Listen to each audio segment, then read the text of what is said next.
Trip കുടകിലേക്കാണെങ്കിൽ ഒരാൾ miss ചെയ്യാത്തൊരു സംഭവമാണ് ഈ ക്ഷേത്രം, കുടകിലെ ഗോൾഡൻ ടെമ്പിൾ.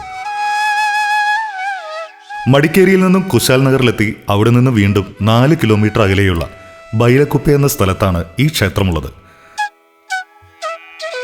നമ്മൾ ചെന്നെത്തിയിരിക്കുന്നത് ടിബറ്റിലാണോ അല്ലെങ്കിൽ യോദ്ധ സിനിമയിലൊക്കെ കണ്ടിട്ടുള്ള നേപ്പാളിൽ എവിടെയെങ്കിലും ആണോ എന്ന് സംശയിക്കും വിധമാണ് ഈ ക്ഷേത്രത്തിന് സമീപം എത്തിയാൽ നമുക്ക് അനുഭവപ്പെടുക. വീഡിയോ എടുക്കുന്നത് ഇപ്പോൾ ഇവിടെ നിരോധിച്ചിട്ടുണ്ടെങ്കിലും സ്റ്റിൽസ് എടുക്കുന്നത് നിരോധിതമല്ല. അതുകൊണ്ട് കവാടം തൊട്ട് തന്നെ ഞങ്ങളുടെ പടമെടുപ്പ് ആരംഭിച്ചു.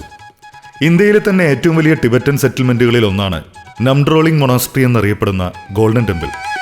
പത്മസംഭവ ബുദ്ധവിഹാരം എന്നാണ് ഈ ക്ഷേത്രത്തിന്റെ യഥാർത്ഥ നാമം.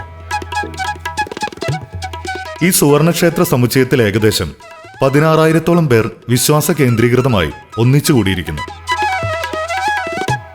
ചൈനീസ് അധിനിവേശത്തോടെ ഇവരുടെ ജന്മദേശമായ ടിബറ്റിന്റെ കഷ്ടകാലം തുടങ്ങുകയും അന്നത്തെ ഇന്ത്യൻ പ്രധാനമന്ത്രി ജവഹർലാൽ നെഹ്റു ഇവരുടെ ആത്മീയ ഗുരുവായ ദലൈലാമയ്ക്ക് രാഷ്ട്രീയ അഭയം നൽകാൻ സന്നദ്ധനാവുകയും ചെയ്തതോടെയാണ് ഈ ടിബറ്റൻ കോളനി പിറവിയെടുത്തത്.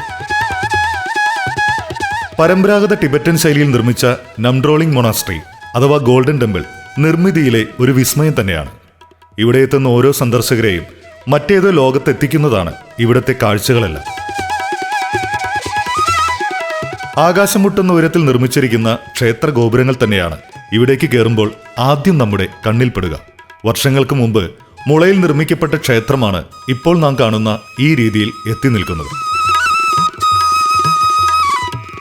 ടിബറ്റൻ ബുദ്ധമതത്തിന്റെ ഏറ്റവും പഴക്കമേറിയ വിദ്യാലയമായ നിഗ്മ പാരമ്പര്യത്തിന്റെ ഏറ്റവും വലിയ പ്രബോധന കേന്ദ്രമാണ് ക്ഷേത്രത്തോട് ചേർന്നുള്ള ഈ ആശ്രമം. വിനോദസഞ്ചാരികളുടെ തിരക്കൊഴിഞ്ഞ നേരമില്ലെങ്കിലും ഈ ആശ്രമത്തിന്റെ ആംബിയൻസ് അതൊന്നു വേറെ തന്നെയാണ്. ഒരു പ്രത്യേക ശാന്തത ഇവിടെ നിറഞ്ഞു നിൽക്കുന്നു. ഇവിടുത്തെ 3 വലിയ പ്രതിമകൾ പ്രത്യേക പ്രാധാന്യമർഹിക്കുന്നു. ബുദ്ധൻ, പത്മസംഭവ, അമിതായുസ് എന്നിവരാണ് ആകർഷകമായ രൂപഭാവങ്ങളിൽ സ്വർണ്ണ പ്രതിമകളായി നമുക്ക് മുന്നിൽ ഇങ്ങനെ തല ഉയർത്തിയിരിക്കുന്നത്. 40 അടിയോളമാണ് ഓരോ പ്രതിമയുടെയും ഉയരം. വിലയേറിയ കല്ലുകളാൽ നിർമ്മിച്ച പ്ലാറ്റ്ഫോമുകളിൽ ഓരോ പ്രതിമകളും സ്ഥാപിച്ചിരിക്കുന്നു.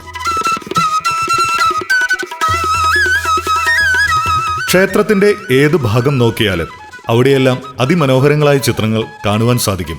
ടിബറ്റൻ ബുദ്ധമത പുരാണങ്ങളെയാണ് ചുവരുകളിൽ ചിത്രീകരിക്കുന്നത്. പ്രാർത്ഥനാ ചക്രങ്ങളും പ്രയർ ഡ്രമ്മുകളും അത് ഉപയോഗിക്കുന്ന സന്യാസിമാരെയും ഇവിടെ അടുത്തു കാണാം.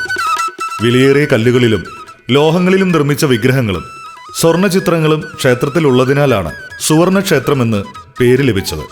അതിമനോഹരമായി നിർമ്മിച്ച ഈ ആശ്രമം മികച്ച രീതിയിൽ പരിപാലിക്കപ്പെടുന്നുമുണ്ട്.